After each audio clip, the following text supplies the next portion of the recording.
I had never heard of sleep paralysis until it happened to me. I was always the type of person who brushed off strange occurrences, chalking them up to dreams or stress. But the night it happened to me, I could no longer ignore the terror of it. I was in college, the middle of finals week. I had barely slept, my mind racing with thoughts of exams and what I still needed to study. I remember lying in my bed, exhausted but too anxious to sleep. Eventually, my eyelids grew heavy, and I must have drifted off, but I didn't realize when I fell asleep. The next thing I remember, I was awake, or so I thought. I opened my eyes, but my body wouldn't move. It felt like I was stuck in between worlds, still half in a dream, half in reality. I could see everything around me, the familiar sights of my bedroom, the soft glow of moonlight creeping in through the blinds. I tried to call out, but no sound came from my mouth.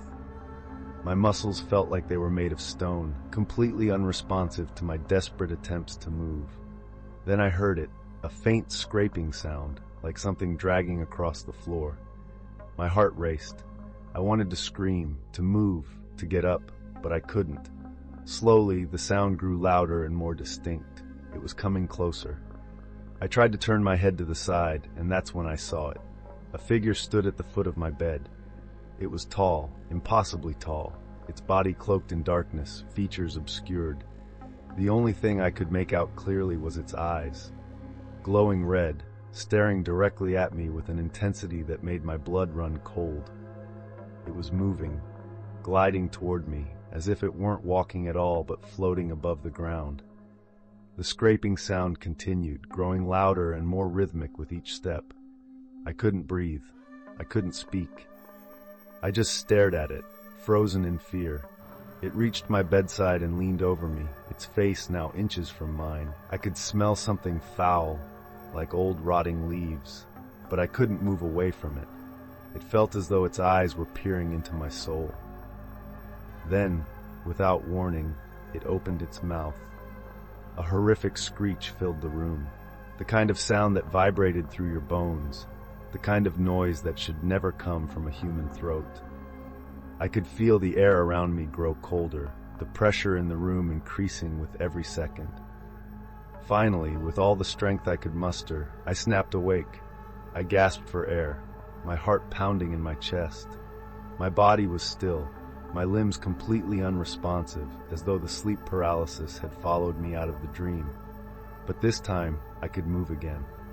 I forced myself to sit up, drenched in sweat, trembling uncontrollably. The room was empty. There was nothing. But the lingering dread and the feeling of being watched stayed with me long after. I rushed out of my room, heart still racing, and found my roommate in the kitchen.